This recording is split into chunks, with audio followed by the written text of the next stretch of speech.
Hello everybody, I'm Ian with Board Feelings, and it's been a while.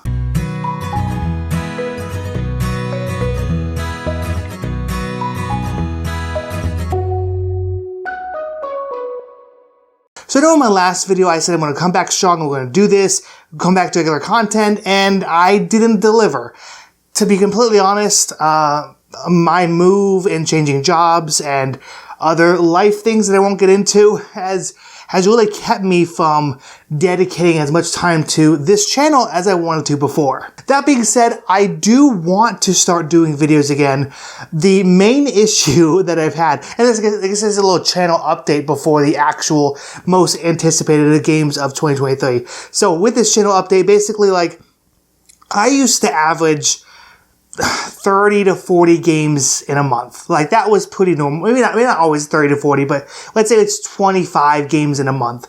And since I moved, which was middle of 2022, I have averaged 8 to 10. And a lot of those are either kid games or games I've played before, things like that. Very few new games. Very, very few new games. But the new games have continued to come. And so I want to get, things are kind of coming around and things settling down a little bit. So what I'm not going to do is promise that I'm going to come back on a regular basis. But I do want to. I want to come back and I want to be stronger than at least I have been the past few months. So that's, I guess, the update is that there's not much of an update. I'm going to be trying to come back, playing more games, playing more new games, and then giving you my thoughts, my feelings on them as I have them. But that being said, as a good kickoff of where I want to be, where I want to go, let's talk about my 10 most anticipated games of 2023.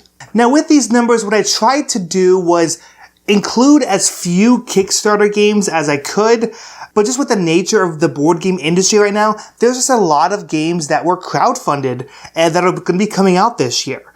And because of that, I have 2 retail games that are coming straight to retail, and everything else was crowdfunded. And so that's kind of just the way it is. So I'm going to start at number 10 with Eos Island of Angels by King Raccoon Games and Grey Fox Games, I believe was co-designing, co-publishing the game. This game, I honestly don't know a lot about. I know it's engine building and super asymmetric. King Raccoon Games also made Tsukiyumi Full Moon Down, which is a highly asymmetric area control game that I really do like and I want to play more of. And so Eos, I backed it kind of based off that, and it looked to be more Eurocentric, more tableau building, hand management, things like that. And I was like, yeah, this looks pretty good. So I backed it, but outside of that, I don't know much about it. So that's why it's my number 10, because I just don't know much about it. My number 9 is from the developer and publisher of one of my favorite games, Clinic, the Deluxe Edition. And this is Small City, the Deluxe Edition. So this is not a game I've played, but the Small City has been out for a number of years. I want to say 2015, maybe 2018, something like that. And this is just a deluxe version of the game. Just like Clinic Deluxe Edition is a deluxe version of that game. And I really like Clinic. Small City seems to have some interesting things going on. And so I was like, yeah, that's a game I definitely want. So that's why number 9 is Small City Deluxe Edition. Number 8 is a small solo trick-taking game called For Northwood. And this was a game that came on GameFound, I believe. And it was a game that was initially a print and play, and then a company picked it up and did the GameFound and is now distributing it. I think it's coming out fairly soon. What interested me most about this is I really enjoy trick-taking games, but many of the people I play with regularly either don't really enjoy or aren't good at trick-taking games. And so it's like, oh, this one. So I have a whole bunch of trick-taking games that I never get played because it's just hard to get them played. But For Northwood is solo. And I've seen some playthroughs of it. It seems like a really interesting way to do trick-taking when there's only one player. And so I got it because of that, and it seemed really interesting. Just a small card game, but I am super excited for it. That's why it is my number 8. And I'm going from the smallest game on my list to the largest game on my list at number 7. Number 7, I've tried really hard to cut back on giant Kickstarters. And I've done a relatively good job in this past year, but I definitely failed in this one aspect, which is Marvel Zombies. I am a huge Marvel fan. I've read the Marvel Zombies comic books. I've read all of them up to this point, I believe, unless they made another one semi-recently. But I love Marvel Zombies so much. Zombicide, I think, is a good system. I don't love it as far as a dungeon crawler goes, but I think it's good enough. But when Marvel Zombies is connected to it, I'm like, yes, this is what I want. I want to be able to play the zombies, play the hero zombies attacking heroes and attacking civilians, and then also do the reverse, play heroes trying to stop the zombies. And I think that is super interesting, which is why I got not everything. I didn't go crazy. I didn't get the giant Galactus because I don't have a place to put it. But I got as much as I could reasonably allow, and so I am super excited for Marvel Zombies. It's gonna be a lot, and yeah. Number 6 kind of needs a little bit of background. So my degree, what I studied in college is financial economics. So economics, business, that kind of thing, it's kind of just in my veins. I really enjoy it, although I don't use my degree very much in my current job, or even for YouTube. But I really do enjoy, because of that, because of my background, I do really enjoy economic games. I enjoy 18xx games, I enjoy stock market, I enjoy things like that. Anything that has like a market, or anything that has tight money. I really enjoy those kind of games because of that. And then I learned about hegemony. So, it's hegemony? No, it's hegemony, I believe. And if I mispronounce it, I should have looked that up before this, but I didn't. So, hegemony is it's an economic term, that I should have memorized, but I don't. But it's basically just talking about the different classes of economics, of business. And this game was actually developed by economic professors. And in the game, it's asymmetric. You can play one of 4 factions. So there's like the worker class, there's the capitalists, there's the state, and there's like, I want to say like the elites, like the billionaires. I think those are the 4 classes. I may have the billionaires wrong. The other 3 I know are right, but the one that I'm not sure about is the elites. But anyway, you play the 4 classes, and so your goal of the game is to manipulate the market to match your desires as far as your faction. And I find that super interesting. And I was really curious on how it's going to play. The board, the graphic, it's a first-time publisher. The graphic design looks a little iffy. There's a lot, the board is like all black. And so it's not much of a looker. But I'm really interested to see how they took these ideas, these economic concepts, and distilled them into a board game. And because it's my background, I'm super interested in this, and I can't wait to get the label. That's why it's my number 6. Number 5 is a game that I bought, again, because it's a publisher that I really trust. This is the same publisher that did Canvas. And this game is called Globetrotting. And just like Canvas, it looks like a super simple game with a gimmick. Like in Canvas, the gimmick is transparent cards that you're stacking together. And in Globetrotting, the gimmick is a globe that you're physically drawing on with dry erase markers to create different paths as you're traveling around the world, visiting different locations. It didn't have to be a globe. They could have done a map with a ruler. Like, the fact that they're like, yes, let's put a globe in a game is just so amazing. And I'm so here for it. I'm super excited for it. My number 5, Globetrotting. Number 4, again, I'm a sucker for Marvel, and this is actually a game coming to retail, so that's good. It's coming, I think, like in April or May, I believe, is the release date.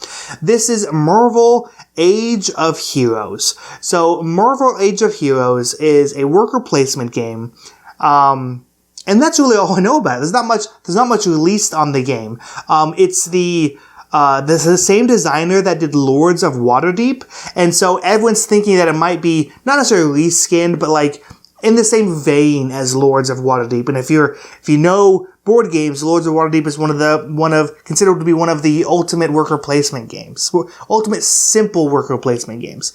And so I imagine this will be somewhat the same, but skinned with Marvel. And it looks like they have standees, but acrylic standees, which I just think look gorgeous.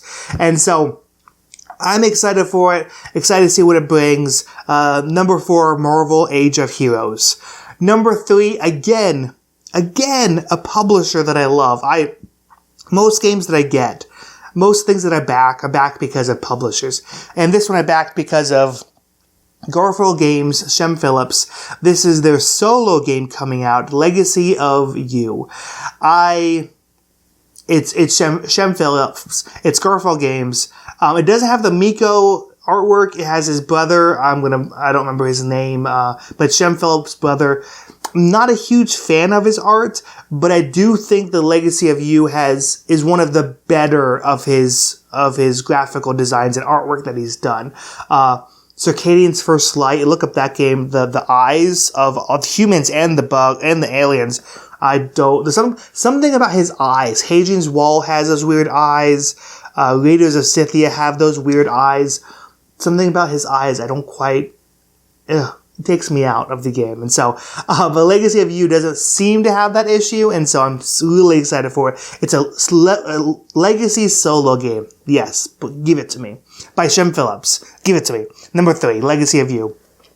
Number 2 is my second retail game, and this is a game that's technically out overseas, and some people in the US have it. I think it released at Essen. It's coming soon to the US. It just hasn't come yet, so it's kind of technically a 2022 release, but I wanted to mention it here because most people in the US don't have it, nor do I have it. It is Revive. So Revive is a heavy Euro game where you're playing a certain faction, and this faction has asymmetric abilities, and as far as I know, you're just getting victory points. It's, from what I've heard, the theme doesn't really match up very well, so it gives me very much like Mystic Vale or Gaia Project vibes, as far as like heavy Euro theme, heavy theme that doesn't quite match with the mechanics, but it's an enjoyable game, and that's basically what I've heard about it. So Revive is my number 2, and I wish I knew more about it, but I'm just so excited for it. So that's why it's so high. And my number 1 most anticipated game is Sleeping Gods: Distant Skies. When I got Sleeping Gods, I tried to play it with a person. They didn't quite latch onto it, which I understand. They're not much for co-op games. It's by my wife, by the way. And so I played the rest of it solo, and I loved it. I played 13 hours of it total, and I want to play another campaign, but it's another 13 hours to play it. I want to play another campaign because the story, the writing, just go anywhere you want, do whatever you want is just so very interesting. But there were 2 main problems I felt with the game. One, it was a bit too difficult, especially in the combat. The combat I felt dragged it down. Some people say they like the combat, but most people that kind of share my feelings of it kind of dragged it down. And so I ended up kind of cheating a little bit because I didn't want the combat to distract me from what I was interested in, which was the story. So, I didn't cheat. I lied. I didn't cheat.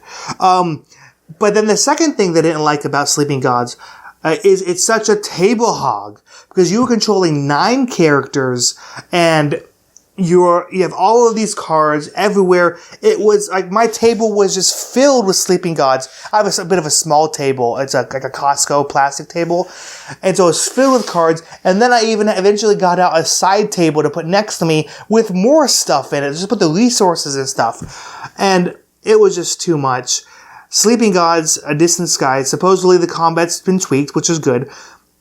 But also you only have, I think it's 4 characters. There might be 5 characters, I'm not sure, but I think there's only 4. And I think that's perfect. You don't need 9 characters to manipulate. 4 is more than enough. So that's why Sleeping Gods, Distant Skies is my number 1 game, my most anticipated game of 2023. Real quick, I want to talk about some of my honorable mentions. These are basically games that are scheduled to release in 2023, but I don't think are. Partially because it's so late in the year when they're going to be released, and I've done enough Kickstarter to know that they're probably not going to be released. One is Robomon. It's a Pokemon rip-off, essentially, but I'm excited for that. It's a solo... It plays 2-player, I think, as well, but mostly a solo, story-driven game. Just looks super interesting. It looks to be Pokemon, the board game, but done really well. Second is going to be Age of Comics, The Golden Years. Super interesting theme. Supposed to be a lighter economic game. So yeah, definitely give it to me. I want it. And last one is Zoo Tycoon, the board game. I really thought about backing that one, and I almost didn't, but I'm glad I did, because it looks really interesting. Just the meeples themselves. I love Arc Nova. Zoo Tycoon, I think, is going to give another flavor to building a zoo.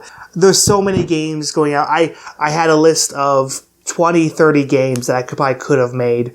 And that's why I did so many honorable mentions as well, because with Kickstarter, you just never know what's going to happen. So many good games, and I'm looking forward to playing them all. I'm also looking forward to coming back more regularly, at least more, not necessarily regularly, but more. And so that's what I've got for you. Those are my most anticipated games of 2023. What are some of your most anticipated games of 2023? Leave your thoughts and feelings in the comments below, and I'll go experience many board feelings.